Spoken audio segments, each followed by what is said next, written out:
حبايبي الحلوين، اليوم راح ناخذ حرف جديد وهو حرف الطاء. اسمه حرف الطاء وصوت الطاء. صوت الطاء اللي هو يشبه صوت الطاء. هذا حرف الطاء. كل مكان وبلاد ألقاكم في خير معاد. للناس أغني أغنيتي بالعربية لغة الضاد.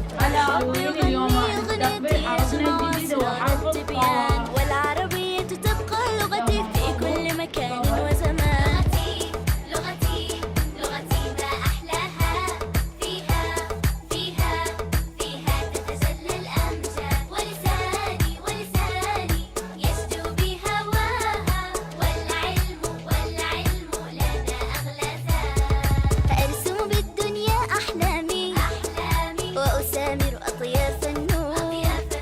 ومن العربية إلهامي أنثره فرحا وسرور. بالأمل أجسد إبهاجي كالطير أطوف الأنحاء. والقرآن به منهاجي بلسان العربية جاء. الطاء أولي